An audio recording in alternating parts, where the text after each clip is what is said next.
Hi, I'm Julie Banderas, and this is Bias Bash. Twitter was abuzz Tuesday night as MSNBC's Rachel Maddow dedicated her full hour of the show to showcase a leaked 1040 form from the president's 2005 tax returns. Now, the tax documents show President Trump made $153 million in 2005 and paid $36.5 million in income taxes.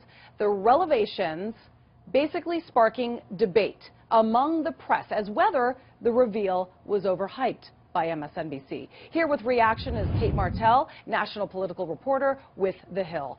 Thank you very much and welcome to you. All right, so you would seriously think that this was the biggest news to hit in modern history. We expected to hear he hadn't paid taxes, or that he hadn't paid taxes in 20 years, like a New York Times report had once said. What was your reaction to last night's program? Yes, Julie. Now, watching this, Rachel Maddow teased it for about 20 minutes within the show. She tweeted it about 90 minutes before she came to air, and then everybody on Twitter was watching, everybody on TV was watching, waiting to see what her revelations were. Now, when it came out to say that Donald Trump paid 25% taxes within a totally legal tax bracket based on losses and his real estate ventures. So it ended up being a little bit overplayed. Now, that being said, the document that he showed was only 2 pages. It doesn't give the full story of Donald Trump's taxes.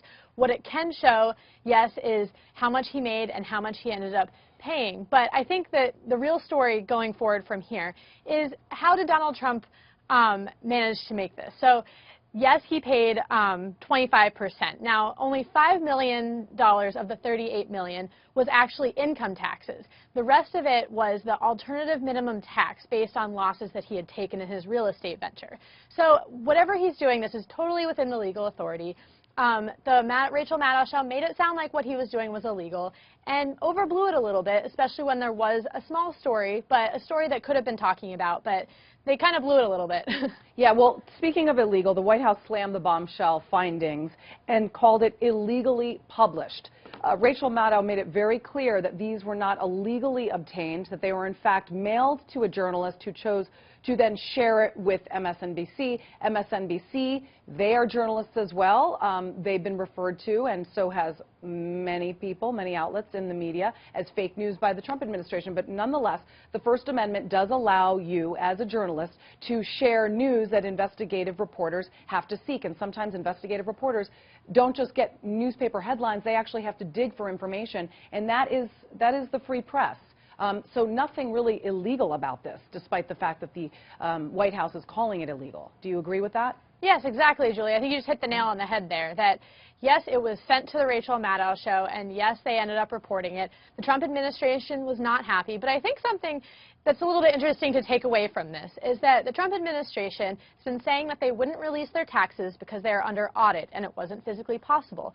Now, when the Maddow show got access to these documents and went to them saying we're going to go to air at 9 p.m., all of a sudden the White House did have a reaction pretty quickly. They could pull out the numbers pretty quickly. So I think going forward it's interesting to note that, yes, they do have access to these forms. They do have access despite what they're saying. But yes, to that point, does it matter? Does the Trump administration have to release their taxes? We saw this going during the campaign trail. This is a major issue that was going back and forth. And we saw some people that were against Donald Trump alleging that he didn't pay taxes from 1995 on. And again, that's from these losses that he took from his real estate that you can then use to deduct from your future taxes. But he did pay taxes. We're seeing that 25%. Yes, it's not an extremely high rate, but it's not an extremely low rate. Al Gore actually paid at one point. Or not Al Gore, Mitt Romney had paid, in fact, in his taxes, being a wealthy individual as well. It definitely, though, does, once again, raise the issue of why not just release all the taxes so that there is transparency and therefore the media can stop talking about it. That's something, I guess, which remains to be seen. But, Kate, thank you very much. Kate Martell, we appreciate you coming on. Thanks so much. And to hear more media analysis on this week's top headlines, catch Media Buzz with Howard Kurtz on Sunday at 11 a.m. Eastern and again at 5 p.m. Eastern on the Fox News Channel. I'm Julie Banderas. Thanks for watching.